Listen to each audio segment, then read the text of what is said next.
All right. So anyway, we are doing a Bible study. So I don't even know if we're going to introduce this. I think I'm just going to do we'll do all that later.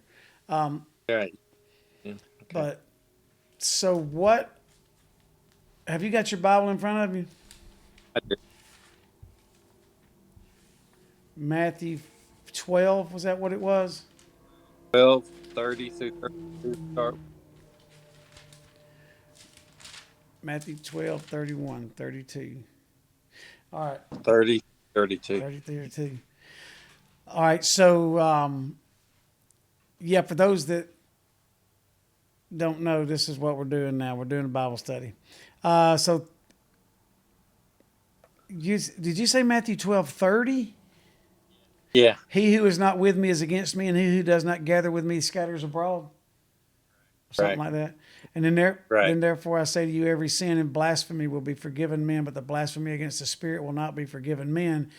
Anyone who speaks a word against the Son of Man, it will be forgiven him. But whoever speaks against the Holy Spirit, it will not be forgiven him, either in this age or in the age to come. Yep. Yep. I think the first thing you need to understand is what is meant by blasphemy. And I think it's just the ultimate rejection of God, um, and the Holy Spirit, everything that He stands for and wants us to be like, His will, I guess. Do you think that means, I mean, if I sin, if I do something against one of his commandments, is that blasphemy? No, not the single. It's.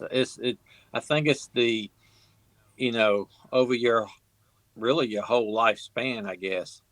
Um, because there's always a chance you can turn your life around and accept Jesus in your heart. But if you reject God throughout your life, well, you're not going to heaven. That's the way I'm reading it. Gotcha. But Well, for and for one man, I do not believe that's what. I gotcha. Well, the interesting scriptures, isn't it? Because this is one of those scriptures that if a person, when you dive into something, sometimes you find things that I find things that I question. Mhm. It says, therefore I say to you, every sin and blasphemy will be forgiven man. But the I guess that's against other people though, against humans, and I guess that's when he talks about uh, speaking against the Son of Man. That that was Jesus, but that was when he was on Earth in human form. I mean, was he, living amongst us, right? Amen. I can, yeah, I'm picking up what you're putting down. And but it says whoever speaks against the Holy Spirit will not be forgiven. Okay, well, the Holy Spirit uh, is not human. Jesus was human when he was here, and then ascended into heaven. But I'm thinking that in human form, the sins will be forgiven. That's The black. as I'm sitting here thinking about what other people watching this, they're gonna, yeah, this could be really good because I think it'll give people a chance to put comments in as they're watching, Oh, because that's what this is all about. This right here is naked Bible study, folks. That may be what we call it, the naked Bible yeah. study. I Well, kind of think what you're saying. I kind of think along the same lines as what you were just talking about in terms of, because 2032 says anyone who speaks a word against the Son of Man, against Jesus, it right. will be forgiven him. But whoever speaks against the Holy Spirit, it will not be forgiven him, either in this age or in the ages to come. And see, there was no salvation until Christ ascended, died, and ascended and sent the Holy Spirit. Right. So even in this realm right here, Christ is doing miracles and he's doing things, but was there really any salvation while Jesus was on earth?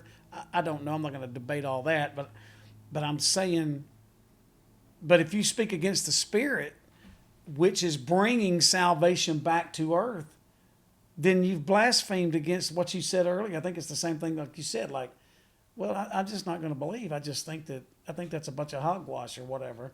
Then, yeah, then it can't be forgiven them, right? Right. I've heard a lot of, I really have heard, well, not a lot. I've heard some folks talk about blasphemy and try to get it all complicated and everything, but I think it's for me, it's about as simple as what you just, kind of what you said. Jesus ain't here no more. Mm-hmm. And even if he was here, you could blaspheme against him because it wasn't salvation at that point. It was the Spirit that brought it. Wow, That's really, for me, that's really cool. Now, what we were doing, you got any other thoughts on that piece? Well, not really. Just that, that sort of leads into the next few verses on dealing with the what you're known by what you produce, and that will show. That's what you will be judged on. You know, um, verses 33 through 36. Uh, it says, either make the tree good and its fruit good, or make the tree bad and its fruit bad, for the tree is known by its fruit. And then I'll skip forward a little bit to 36. It says, I tell you, on the day of judgment, people will give account for every careless word they speak. For by your words you will be justified, and by your words you will be condemned. And so it's if you live in holiness, to use that word, um, you will, in a holy way. I mean, just that's your actions and thoughts and what you produce. That's your fruit. What kind of fruit are you producing? Or are you producing any fruit? Just like the I think it's in Mark, or in Matthew 2, where Jesus um, cursed the fig tree, and then it wasn't producing fruit. And that was uh, the analogy to Christians producing fruit.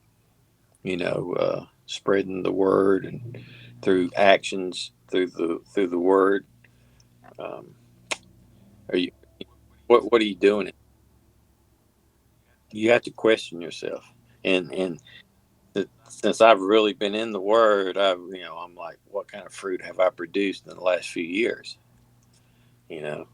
So that's really changed my life here recently. When I hear the word fruit, I immediately think about Galatians 5 over there, where it talks about the fruit of the Spirit. Mm-hmm. And like love, joy, peace, patience, goodness, kindness, gentleness, faithfulness, and self-control. Now, I just spit all those out not to impress anybody, but to make us aware that the fruit there is not really anything on this earth. It's all a spiritual attitude that we have available to me. Love and Mm-hmm. joy and peace and patience. Now, those produce physical actions. But what kind of fruit do I produce? And am I producing joy? Am I producing love? Am I producing kindness? Am I producing goodness? My pastor said today, look, I can be good. I can be good for about 3 days. I don't need the Holy Spirit to be good. And I don't argue that. I mean, I can be good, but because that's one of the fruit of the Spirit, right? So either make the tree good and its fruit good, or else make the tree bad and the fruit bad, for a tree is known by its fruit. And I love thinking about that. Skipping down there to where you were, it says, "For by your words you will be justified, and by your words you will be condemned." Does that mean that there's no actions? It's just our words that matter? Mm, I think it's your heart. Yeah, I mean, because this grace, we go into you know, enter heaven by the grace of God. Um, so the words would be our heart. Where's our heart? Does it belong to God, or does it belong to the world? That's the way I see it. So you'll be Uh, known by your words, and you will be justified. By your words, you will be justified, and by your words, you will be condemned. It reminds me of, well, I love what you're talking about, Coach. I really do. It reminds me of, is the word in me? Is it in my heart? mm-hmm. What are the words that are in my heart? Are they worldly words, or are they the words of Christ? And when I say words, it's the truth. Am I? Yeah. Is it of Jesus, or is it of the world? Are the words in me? I think you're right. I think it's your heart. I have never, because the word is the seed, and everything else grows out of that. That's where the fruit comes from. Mm-hmm. What words have been implanted in my being? I think about how much time. I move in and out of that. Sometimes So I move in and out of that. Sometimes I have Sometimes the words in my heart. Sometimes my heart is focused on the Lord, and sometimes it doesn't seem like it is. right, exactly, exactly. Yeah, and those are Those are what? cherished moments when you feel that closeness to God, when the words are in your heart.